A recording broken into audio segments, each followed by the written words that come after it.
जैसे इस समय एक तरफ सूखा एक तरफ बारिश होने से जो फसल किसानों ने बोई थी वो पूरी ख़राब हो गई है बाढ़ से और सूखा से, और लोग बो भी नहीं पाए।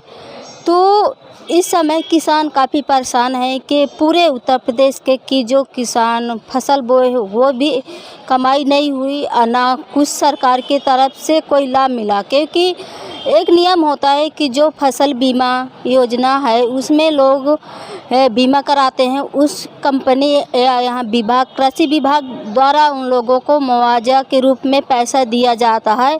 मगर यहाँ जो रामनगर ब्लॉक के हैं गोबराउलगंज के किसानों का कहना है कि हम लोग कराए हैं मगर अभी तक कुछ भी हमें लाभ नहीं मिला। बाबा जी के नाम जमीन है, 13.5 बीघे गोबराउल मजरा में है। तो क्या क्या बोए थे फसल? उसमें बाजरा, धान, तिल, अरहर, शकरकंद। बचा है कि कुछ भी नहीं बचा, सारा का सारा नदी ले डूबी। तो फसल बीमा कराएं? फसल बीमा हाँ करवाए थे। कब करवाए हैं? बस सीजन का होता, फसली बीमा होता, उसी समय हुआ है जब बीज लेने गए थे। तो क्या उसका मुआवजा मिलता है? अभी तक कुछ नहीं, ना कोई मुआयना करने आया, ना कोई मुआवजा मिला, कुछ नहीं। जबकि डॉक्यूमेंट भी तहसील में भिजवा दिया गया है, लेकिन अभी तक कोई जानकारी मिली नहीं कि वहाँ से हमें कुछ मिल पाएगा या नहीं। खराब हो जाती है, इसमें क्या क्या अरमाने होते हैं, क्या क्या इसमें? अब इसमें ये बताइए कि आप हम तो ज़मीन से जुड़े हुए लोग हैं, पूरी घर की सारी लागत लगाते हैं 50,000, उसके बाद जब नदी ले डूबती है तो उसमें तो हम उम्मीद करते हैं कि सरकार हमें कुछ मुआवजा लेकिन जब नहीं मिलता कुछ तो समस्या तो आती है। अब बताइए, नवंबर से दूसरी रबी की फसल बोने का समय आ रहा है, उसके लिए हमें सरकार से ऋण लेना पड़ेगा, या तो कहीं और कर्जे की व्यवस्था करनी पड़ेगी, या तो कुछ गिरवी रख कर लेना पड़ेगा, तब नए खाद बीज पानी की व्यवस्था होगी। नहीं, उसके पहले अगर हमें वो वाली फसल में मिल जाता तो हमें समस्या ना होती इतनी।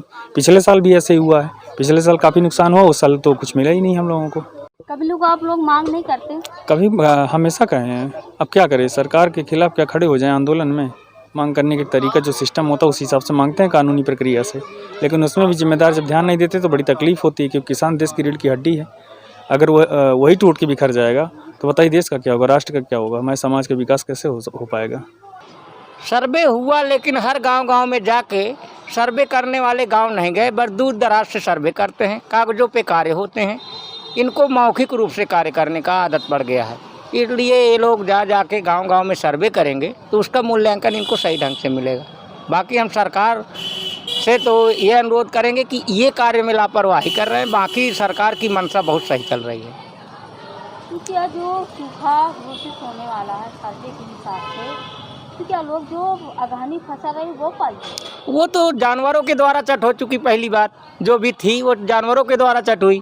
इसके बाद इन लोगों ने जो भी सर्वे किया सही ढंग का नहीं हो पाया सर्वे, इसलिए हम ये इन लोगों से अपील करेंगे कि गांव-गांव में जाके सर्वे करें, और जहां पे सूखा योग्य ज़मीन है वहां पे सूखा घोषित करें, और जहां पे बाढ़ द्वारा उसका नुकसान हुआ उसको जो है बाढ़ प्रभावित पर जो है उसका मुआवजा देने का काम करवाएं। तो इसका कारण कुछ नहीं है, ये है कि हमारे स्तर पे ज़िले लेवल पे हम लोगों ने गांव जिनको बाढ़ और अतिवृष्टि से प्रभावित थे उन गांव का जो है चयन कर लिया है, और उनकी सूचना और सर्वेक्षण आख्या वो शासन को लखनऊ भेज दी गई है, डायरेक्टर को, और इनके बीमा एग्रीकल्चर इंश्योरेंस कंपनी जो है उनको हमारे यहाँ से पूरा किसानों का जो है ब्यौरा भेज दिया गया है।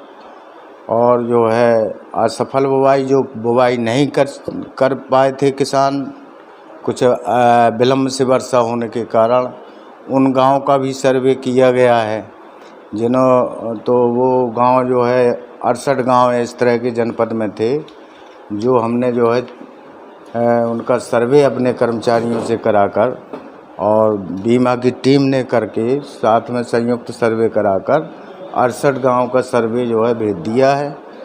अब क्लेम की बात है तो क्लेम जो है देखिए शासन स्तर की बात है, वो कब तक क्लेम देंगे, क्लेम मिलेगा किसानों को, ये है कि इसमें कोई दो राय नहीं है कि क्लेम ना मिले, क्लेम देर हो सकती है, थोड़ा सा इंतजार किसानों को करना पड़ेगा। खबर लहरिया, आपकी खबर आपकी भाषा।